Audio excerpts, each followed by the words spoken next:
LDBC, this is your boy Coach Sheldon Harrison. You're live on the Coach Sheldon Harrison Combat Sports Show live. And I got a very special guest on the show today. And we finna talk some boxing, straight up boxing. Alright, I got my friend Leslie789100. What a long name. How you doing, Leslie? Hey, what's going on? Hey, well, it's time to talk some boxing, okay? We got cut off, in our last conversation, so, we're going to go ahead and get this thing rolling. It's going to be fun. We're going to have some fun here today. All right. So, let me tell you, okay? Let me ask you, all right, what you think about Kell Brook? Who you think will win between Kell Brook and Errol Spence? Well, I'm rolling with Errol Spence Jr. on this one. I haven't got a chance, like I said, to review either their, more recent fights yet, as I will when I do my official prediction. But I've been leaning towards Spence. And I was just checking BoxRec here.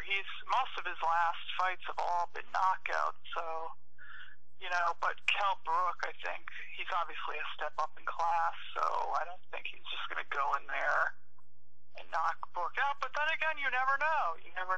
It's definitely possible, but he's obviously going to be a lot harder to knock out than some of these other, 40-year-old Bundu and some of these other, Algieri and these other guys. So yeah, it's gonna be hard. It's gonna be hard for him to knock this guy. It's gonna be hard for him to knock Brook out. I mean, yeah, because he knocked Bundu ass half out the ring and half in the ring. I'm like, what the? What? He took knockout to another level when he knocked Bundu out. What's that? I said he took knockout to another level when he knocked out Bundu. Oh, yeah. And Brook, he's a superior boxer, so he's going to he's going to use his movement and things like that, so it's definitely not going to be anywhere near as easy. He has good foot speed, and so Brook, he's a superior athlete, so I think I think Spence is going to have his work cut out for him in that fight, but he's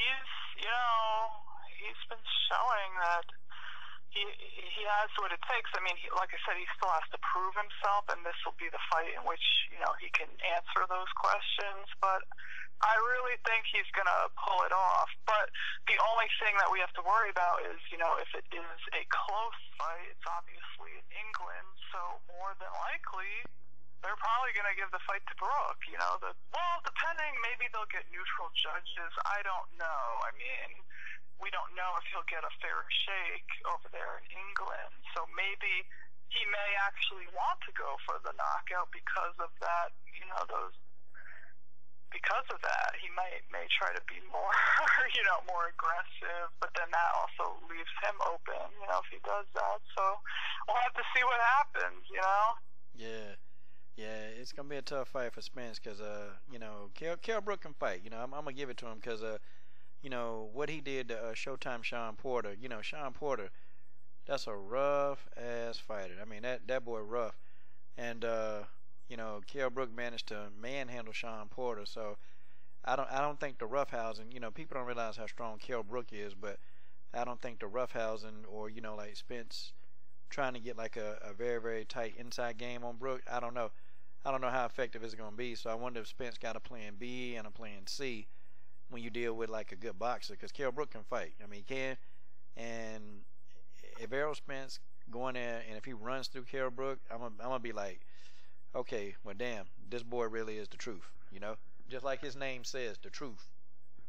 Right. And didn't they say that Kell Brook? Don't they say he's like a pretty big welterweight? So I wonder if the size will, play an impact at all either, because they do say he's a big welterweight. Let me see how tall is Spence. He's a little low. He's 5'9.5", and they say Brook is 5'9". So maybe they're both big welterweights, and I don't know. Yeah, Spence is a big welterweight too. Because he walks around, because they were saying it in one of his all accesses with Dante's Boxing Nation. He walks around at about 180 pounds. And so, Yeah. oh, go ahead. I'm sorry. Yeah, because I remember they kept saying it when he was fighting Triple G. You know, I don't know if they were just trying to play up the fight or whatever to make it seem more competitive, because you know they do that. But you know, they're like, yeah, well, he's a big welterweight though. But you know, so I was thinking maybe if he's normally walking around at 160, you know, maybe some guys are kind of bigger than their stature. You know what I'm saying? Now see, Kell Brook, I don't know his walking around weight, but I know people, they were trying to hype that up to try to justify Golovkin fighting him. But you know, also too, you got to look at you know, you definitely got to look at the bone structure, because you know, Kell Brook, yeah, he's a big welterweight, but nonetheless, he's still a smaller fighter than Golovkin, and that was my argument, you know, because you know, you look at Golovkin, you know, Golovkin, he's not a small dude like people try to insinuate. He's a pretty big dude.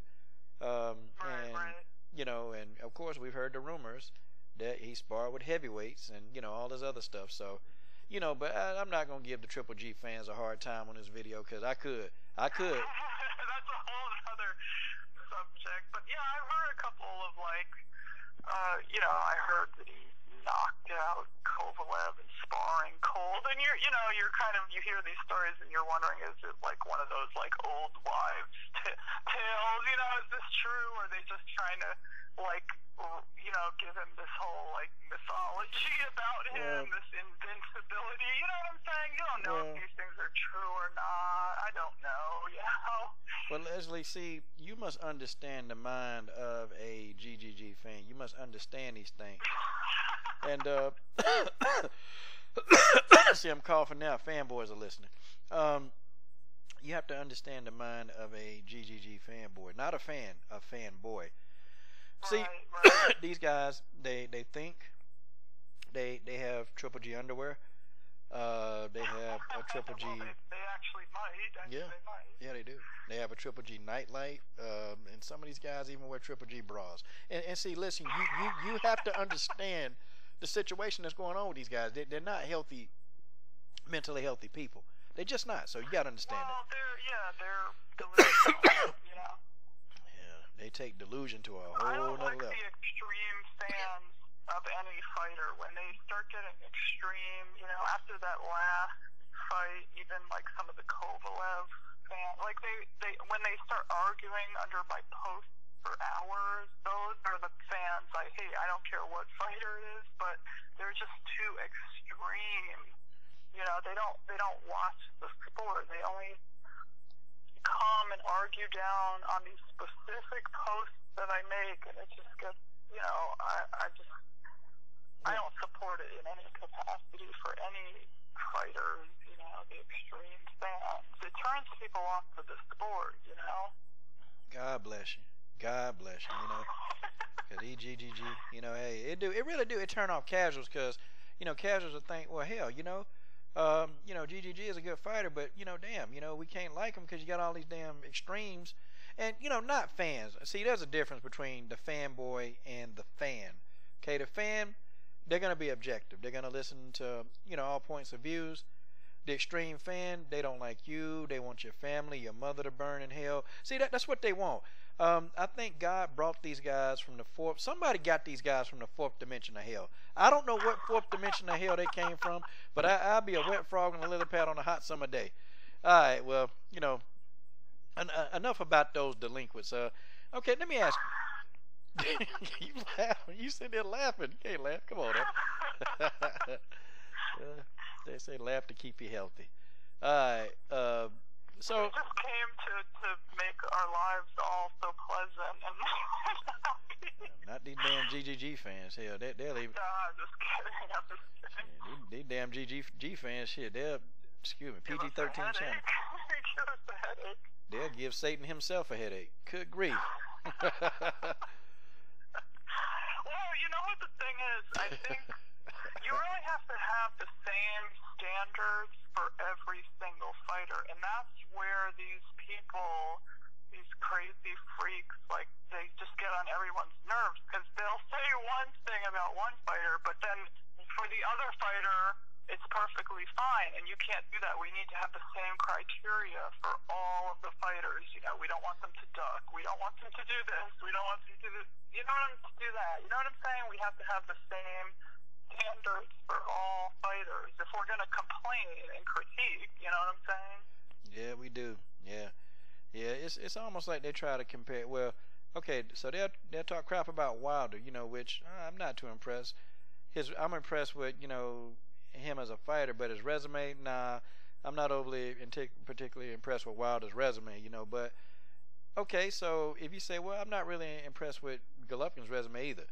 Oh, you hate Golovkin! Oh, you bastard! Oh, blah, blah, blah, blah, blah, blah. I'm like, what the hell? What did I just say? You know, we're just trying to, you know. Yeah, just ridiculous. Bunch of, I don't know, crybaby mom got to wipe his nose and ass for him. I don't know. I don't know what's going on. At the end of the day, all these fighters, they need to prove themselves. So if they're not fighting the best, and they're, you know, we can't get questions answered. We can't figure out. We can't just put them up on this pedestal or put them in the top spot if they haven't earned it and they haven't proved themselves. Now, yes, there are fighters that people don't want to fight them. That happens, but then you have to ask, are they going out and trying their hardest to make all of the fights? You know, are they calling people out? A lot of them aren't. So, I mean, it goes both ways. Okay, well, let's talk. Speaking of calling out, let's go ahead and talk about this. Okay, Anthony Joshua not calling out Wilder, but he calls out Tyson Fury. Okay, I'm gonna roll with you first, and I'm gonna tell you what I think.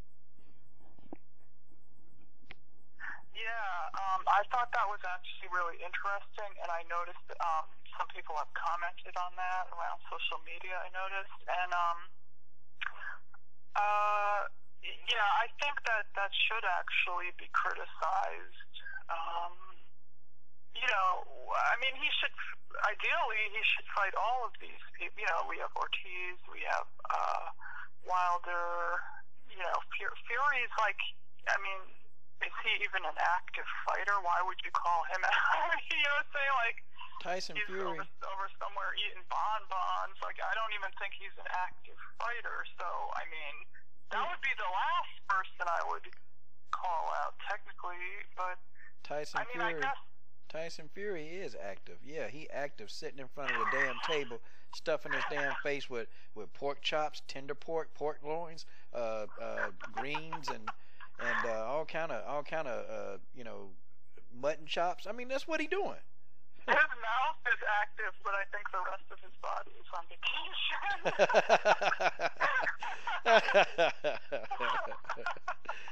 Oh man, that's what's up. He's a hot mess. He's a hot mess. I don't see. I mean, does he even have any fans? I mean, it's like, how can you support this guy? He's like a redneck hillbilly.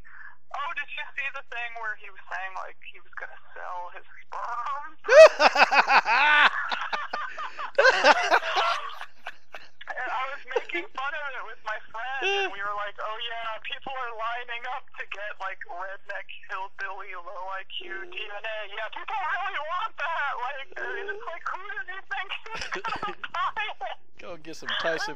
Hey, but they'll be able to sing, there's only one Tyson Fury. That'll be some potent sperm. That sperm will be more potent than Marquez piss. Oh, and he's been hanging out with Billy Joe Saunders. Oh, really? Lord. Did you see the videos? Yeah. Oh my God, it's ridiculous. They probably sniffing coke somewhere. Him and Billy Ho, because you know, hey, what do you think now? You know, Billy Joe Saunders all of a sudden got courage now. Little man got heart now. Little man got heart. He want to fight Triple G now. I mean, what the heck? Come on. I see right through that. What the hell? I know. He totally, like, he fell off the grid for 2 years and didn't want to fight Triple G. And then when Triple G looked vulnerable, he all of a sudden came out of the woodwork. It's like, how are we supposed to take you seriously? Like, I mean, does he... And then he's talking all big and bad, and like he's all some like a gangster. And it's like, are we really supposed to take you seriously when you disappeared for 2 years, and now you want to reappear, and now all of a sudden you're like an OG? Like, I mean, it's ridiculous. And you got these Billy Ho fans. I'm sorry, Billy Joe. I'm sorry. I said I would not call him Billy Ho Saunders, okay? You got these Billy Joe Saunders fans that's, sitting back and they... Wait a minute. He has fans? Yeah, he actually got a couple of fans over there that, well, you don't understand, Coach. You're not a boxer. Billy Joe, he was never afraid of Canelo. I'm sorry. He was never afraid of Golovkin. He was never, ever. That's just what he does. Like, what the heck? What do you mean just what he does? No, look. Triple G pulled his whole card. He was afraid of Donati Golovkin. He didn't want that fight. And as soon as Danny Jacobs put, an ass whooping on, when he looked vulnerable, like you said, now here comes the hoe. God dog it. Here comes Billy Joe. Then you had the Triple G fanatics, then the Triple G fanatics. Then, of course, they go on with this, oh, he looked vulnerable on purpose. I'm like, are you serious? Like, this is getting old. Like... He just let Jake. You have it from both sides. You get it from both sides. He just let Danny Jacobs hit him in the head all them damn times, right? Yeah, exactly. That was thought that would be fun. I mean, it's ridiculous. Hey, so you know what? Let me go backwards. I've been to ask you this. Hey, do you think, in your opinion, Keith Thurman? Do you think he's afraid to fight Errol Spence? No, I really don't. I don't. I think the hesitation in that interview I thought it was more maybe he was thinking, about Al Heyman and the promoter. Like maybe he was thinking, oh, can we make this fight, or is Heyman going to want me to fight someone else? Because you know how they like at the end of fights they're always like, oh, I let my promoter decide that. I don't actually like that. I like when the fighters are just like, they like specifically call out someone and they want to like plow through the division and they really want to prove they're the champ, and they don't make excuses like, oh, well, my promoter did. I got to talk to my promoter. That's all BS. That's all. I mean, if you really want to fight someone and you want a belt or you want to be the champ, you'll go after it. You won't put all these things in the way and say, oh, well, I got to do this and that. So, I mean, technically, I guess I could see what you're saying, where maybe he could be using that as a scapegoat.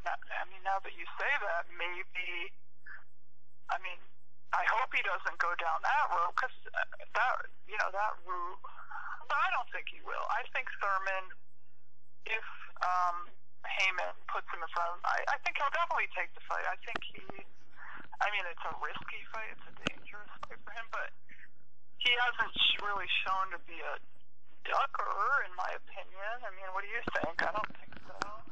Well, I think he'll definitely take it. Well, I don't know. I mean, because it just seems like, Keith Thurman he's acting a little bit nonchalant. You remember, like, he was real aggressive, and let me imitate him. He goes, well, I'll tell you what, Floyd, you just get your Uncle Floyd in there, and we'll get in there, we'll fight, and get your Uncle Floyd to fight me, Errol Spence. I'm not afraid of Errol Spence. I'm not ducking anybody. And that's a good point. Why are you mentioning retired fighters when you have a perfectly active fighter sitting right next to you? That's a good point. He's too busy fighting. I mean, he's chasing Pacquiao like, well, hell, well, now that you mention it, that's a very good point. He's starting to act like Floyd and look for like money fights. Like a lot of these fighters trickled down from Floyd Mayweather to where it all became this whole business thing. Like they're not looking for the glory, they're looking for the most money. And so now that you mention it, that's kind of like a Floyd Mayweather move. Like, I want Pacquiao. Why not? Spence is more dangerous, but of course it's not going to pay as much. So of course he's gonna then go say, oh yeah, well, he's gonna prefer the Pacquiao fight. He wants something in the like $1 million range. You know what I'm saying? Payday. He's trying to get that big payday because he hasn't gotten that yet. So you're right. You're right. Now that we're kind of talking through it. He just, I mean, could you think? I mean, think about, if he can get in there and defeat Errol Spence or even stop him, what that would do for his legacy. Because if you fight for legacy, the money gonna come. If you literally fight the fights, the money's gonna come. Like what the heck, man? Oh, absolutely. And so now what they're trying to do, these fighters, they're trying to skip over all the dangerous fights and just kind of like cherry pick their way to the most money instead of. You can build up with these dangerous fights. You're still going to get to a big payday, but they're trying to just skip the whole process. They're not concerned about, like, I mean, if you have a win over Errol Spence on your resume, I mean, that's huge. Like, it looks amazing. I mean, that's like a serious career accomplishment, but they don't care about that so much anymore. They're just like, oh, I want to get my paydays and roll out. You know what I'm saying? Like, so it's frustrating for us as fans and people that want to see like the most challenging competitive fights, but it's just something I feel like, I don't know if I'm correct on this, but I feel like it trickled down from Floyd Mayweather, that whole money thing, and he always used to be like, oh, I have the most pay-per-view numbers, and we were like, well, what does that pay-per-view numbers have to do with? That doesn't mean you're the best just because you have the most sales. Yeah. It doesn't mean you proved you were the best. See, what they want the Floyd Mayweather money, but they don't want to do the work that it took to get to that position. I'm not even a Floyd fan. I care less. But guy's a good boxer, good defensive boxer. Very solid. But those guys don't want to do the work. They want everything to just be handed to them. That's his generation. They want everything. They want to do everything. Without actually doing the work. Like prime example. You got Broner running around here, and I don't know what the hell his problem is. He wants to live the lifestyle without doing the work to get the lifestyle. And I'm not saying that Thurman is a Broner, because I know Thurman, is much more dedicated to the craft than a Broner is. But these guys, they're all trying to get that A side, B side, and they just don't have it all. Like, Floyd, he could back it up in the ring, and he also had the microphone skills, where Keith Thurman has the microphone skills, but are we gonna, take these fights? Like, are you gonna start fighting people that we think you're not gonna fight? Because I'm one of those people who, I'm in the minority who I don't think he wants to fight Errol Spence. It's just the body language and just everything that I'm seeing. I don't think he really wants that fight. Now, if Errol Spence goes in there and beats the living dog, PG-13 channel, out of Kell Brook, if he does that, then Keith Thurman is not going to be able to sleep. Do you know that? He will never be able to sleep. Everywhere he goes, people are going to ask him, okay, are you going to fight Errol Spence? Are you going to fight Errol Spence? Keith Thurman. This guy won't be able to take a dump, because his dump in the toilet will look back up at him and say, hey, are you still going to fight Errol Spence there, buddy? You going to fight him? That's what's going to happen to him, So... Yeah, you're right. Now that we're discussing it, I think you are right. I don't think he's going to want any parts of Spence, especially if Spence wins in some really, like, devastating fashion. He's going to be like, oh, no, I have to deal with this next. Yeah. You know what I mean? Because, I hear Team Porter, they call out a lot of people, but they're not calling out Spence. Even Kenny Porter was like, well, let's pump the brakes on Errol Spence. Let's pump the brakes. He's just starting, and we don't want to put him in no category yet. But hey, I don't know. I don't think Kenny Porter wants that fight. That's just my opinion. I don't think he wanted. Nope. You might be right. I don't know. You definitely might be right. Because he go in there and his son get his ass whooped in there, and then he'll be making up excuses like he did with Kell Brook. What Kell Brook was holding. No, Kell Brook manhandled your son that was trying to, fight reckless and, just dirty. Sean Porter, he's a dirty fighter. He just is. Yeah, and Spence, he's a superior boxer, but he also has power. A lot of times you have someone who doesn't have as much power, so he has both. So he's definitely, definitely not somebody I don't think people are necessarily lining up to want to fight, but I mean, we'll see. We'll see. I mean, time will tell. Yeah, and I think I think I don't know. Yeah, I don't think, and there's a general dislike between him and Kell Brook. Like they don't like each other. They do not like each other whatsoever. There's a bad dislike between them. So they definitely, it's gonna be a good fight because they don't like each other, and they're gonna give out more punishment. Trust and believe. Yeah, and like I was saying, I think he's going to need a knockout over there in Britain to win the fight. So he may, I would think his coaches and people would be, they're obviously going to be hip to if it goes to the scorecards, they're probably not going to get a decision over there. So, I'm thinking that he is going to probably go for a knockout over there because he's going to, assume that he needs it. Yeah, he taking a risk though. He taking a risk going over there. I mean, he really believe in his skill set, and Spence definitely seems to think that he gonna put him out. So I'm definitely with that. If he thinks it's gonna be a good fight though, because I don't think a lot of people will probably count out Kell Brook, but this is not gonna be a Bundu, who's going to I mean, Kell Brook is going to present a problem. Definitely. Exactly, or Algieri, much better than these past fighters. Yeah. It's a huge step up, but we'll see. And Kell Brook, he's gonna find openings where Algieri and Bundu, they can't find those openings. See, Kell Brook is gonna find those openings, and also too, he's going to, he's a strong guy, so Errol Spence not gonna be able to get in there and try to body him up and bully him on the inside. It's not, he's strong, and Kell Brook is strong enough to tie you up and make you reset. And also, Kell Brook, he has a pretty decent jab where he could easily try to keep Spence at the end of his long jab. I mean, there are a lot of different problems that Kell Brook is going to present, for Errol Spence, But then again, you flip it over, there are a lot of problems that Errol Spence, he's going to present to Kell Brook, Like, for example, those body shots, man. Good grief. Them body shots of Errol Spence, those things are, like, they're crippling, And when he's hitting these guys with these body shots, he's crippling these guys, and he's slowing them down. So I can tell you now, he's going to stop the movement of Kell Brook. He's going to throw a barrage of body shots to slow Kell Brook down on the feet, and yeah, it's going to be a good fight. So. Yeah, it's one of the best fights I've been looking forward to for this whole year. So. Yeah, we'll see some chocolate. We'll see that chocolate brownie. See what that's going to do.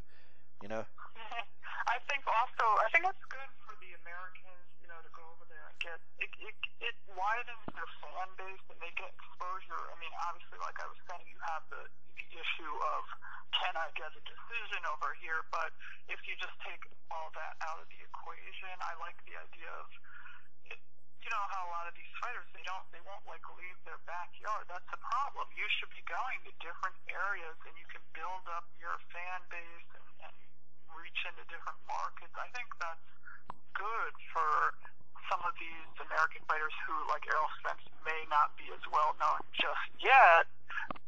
Remember, they just had 90,000 people at the Klitschko, the AJ fight. So they have a huge fan base over there. They're like way more into it than we are over here. They're like on another level. So I just think that's like a good thing that promoters should be doing with their fighters is just, getting them to different areas like Pacquiao in Australia. That's a smart thing to do, even though people are like, well, who's Jeff Horn? But it's just smart for business-wise, I'm saying. You know what I mean? To build up the fighters as opposed to just going, and to different states and not really reaching different markets, Yeah, that's true. You are so right. You're right. That's good. That's good stuff. Well, shoot. All right. Well, I mean, heck, yeah, we done talked about a whole lot of stuff on this. Yeah, I mean, I had fun chatting it up with you. Me too. Yeah, you kind of bring a different perspective to it. Well, shoot, we definitely gotta link up and get this going again, because You know, it's gonna be a whole lot of stuff, and maybe we can do got some fights coming up, you know, soon. Like maybe we can do a post-fight analysis together on the Kell Brook and Errol Spence Jr. fight. You know, that'd be good. Yeah. I definitely want to do more of these collaborations. Okay, well shoot, that's what I'm talking about. But guys, I got my good friend Leslie789100 and Coach Shelton Harrison. All right, Leslie, and anything else you want to say to people that you know, probably watching you or that know you, or you know, I don't know, anything else you want to say? No, you know, just check out my channel, and you know, Coach Shelton, you know, he's the boxing MMA commentator extraordinaire. So you know, I'm a big fan of his. So I'm happy we got to do this collaboration. Flattery will get you everywhere. All right, and that's just the way that is. All right, guys, this is your boy Coach Shelton Harrison. God, I said my name wrong. This is your boy Coach Shelton Harrison, and and also with you go ahead and take us out of here, Leslie. Oh, Leslie. All right, thanks for listening. All right.